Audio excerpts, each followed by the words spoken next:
Assalamualaikum warahmatullahi wabarakatuh. Perkenalkan, nama saya Lutfi Abdillah Habu dari kelas C18A. Nah, di sini saya akan menjelaskan tentang karya tulis ilmiah saya yang berjudul Pendidikan Karakter bagi Generasi Muda di Era Revolusi Industri 4.0.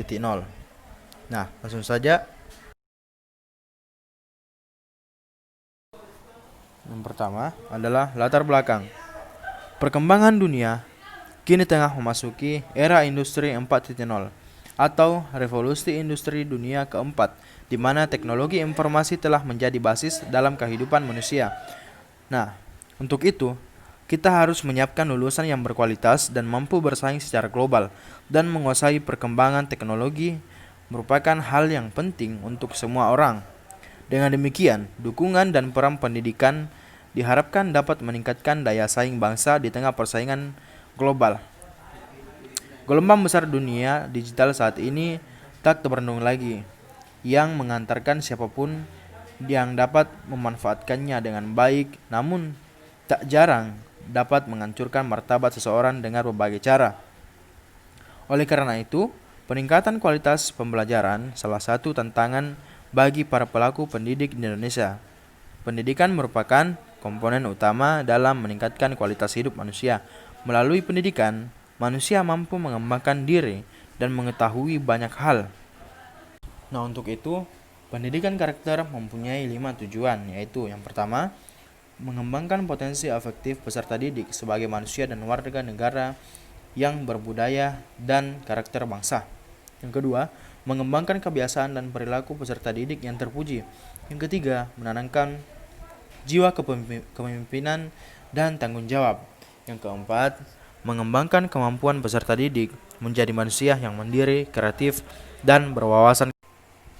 Dan yang terakhir, mengembangkan lingkungan kehidupan di sekolah sebagai lingkungan belajar yang aman, jujur, penuh kreativitas dan persahabatan, serta dengan rasa kebangsaan yang tinggi.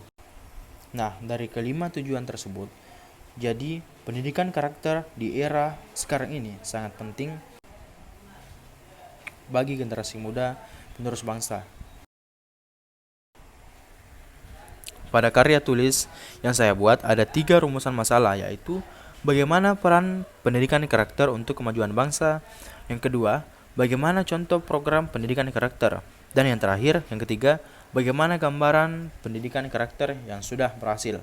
Nah, kita akan bahas satu-satu. Nah, yang pertama kita akan bahas itu adalah revolusi industri 4.0. Keberhasilan Indonesia untuk menghadapi era revolusi 4.0 turut ditentukan oleh kualitas tenaga pendidik seperti dosen, guru, maupun tenaga pendidik lainnya. Sebagai seorang tenaga profesi, pendidik kita juga harus bisa menyesuaikan dengan cara era revolusi 4.0 yang serba futuristik.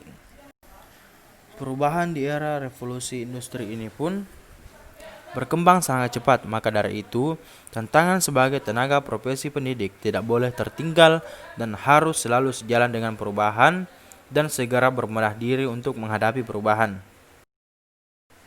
Nah, yang kedua adalah pendidikan karakter. Secara sederhana, pendidikan karakter dapat didefinisikan sebagai segala usaha yang dapat dilakukan untuk mempengaruhi karakter siswa.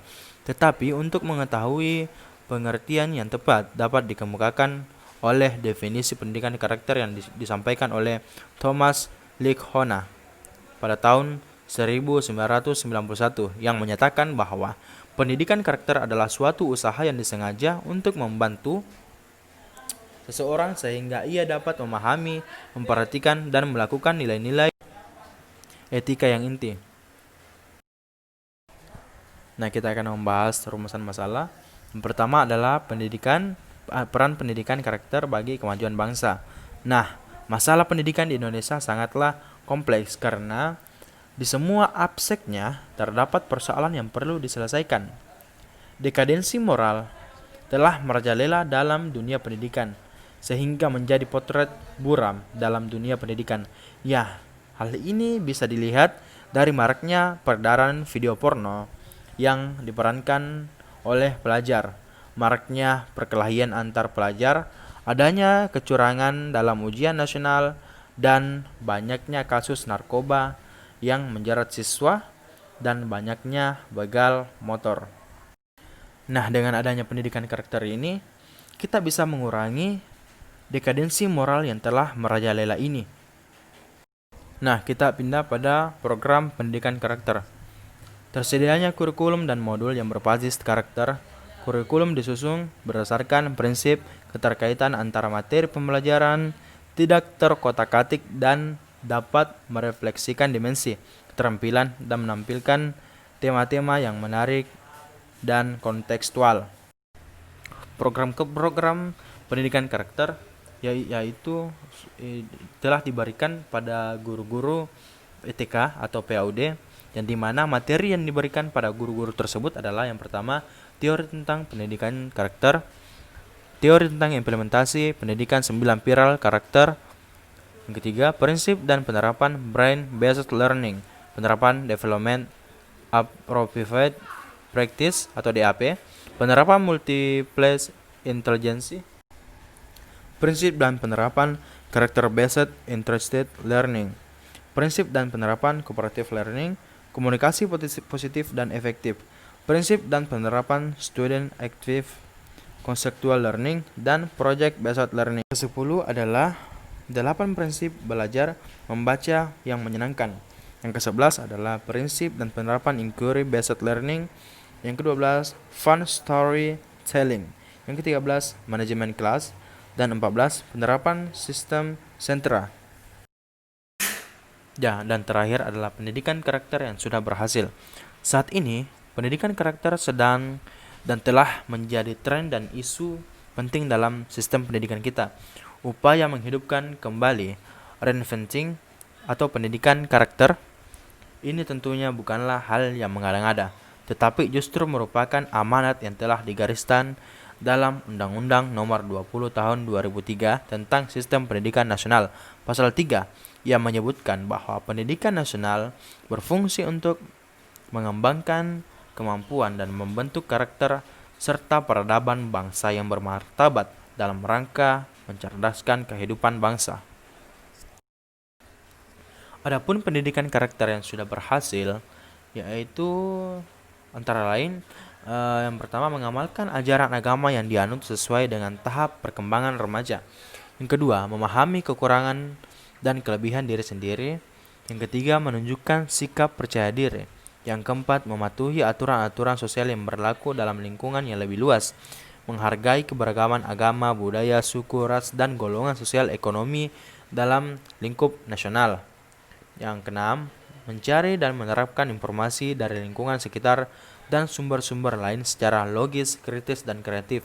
Yang ketujuh, menunjukkan kemampuan berpikir logis, kritis, kreatif, dan inovatif. Menunjukkan kemampuan belajar serta mandiri sesuai dengan potensi yang dimilikinya. Menunjukkan kemampuan menganalisis dan memecahkan masalah dalam kehidupan sehari-hari. Mendeskripsikan gejala alam dan sosial. Manfaatkan lingkungan secara bertanggung jawab. Nah, itulah tadi sejumlah indikator keberhasilan pendidikan karakter yang di masa ini. Nah, sebagai kesimpulan, pendidikan karakter atau character education sangat erat hubungannya dengan pendidikan moral, karena tujuannya adalah untuk membentuk dan melatih kemampuan individu secara terus-menerus guna menyempurnakan diri ke arah hidup yang lebih baik lagi. Kasus yang terjadi di negara kita sekarang ini terlihat sangat jelas bahwa pendidikan karakter di Indonesia sangatlah kurang. Begitu juga penanaman moral dan akhlak yang belum tepat sasaran dalam pemikiran peserta didik. Nah, moral dan akhlaklah yang lebih penting dari itu semua, sehingga pendidikan akademik, moral, dan akhlak juga harus sama porsinya. Jangan ada ketimpaan dari ketiganya, sehingga akan memajukan negara Indonesia menjadi negara yang berpendidikan dan bermoral. Mungkin itu sedikit penjelasan penting dari karya tulis saya. Lebih dan kurangnya mohon dimaafkan. Assalamualaikum warahmatullahi wabarakatuh.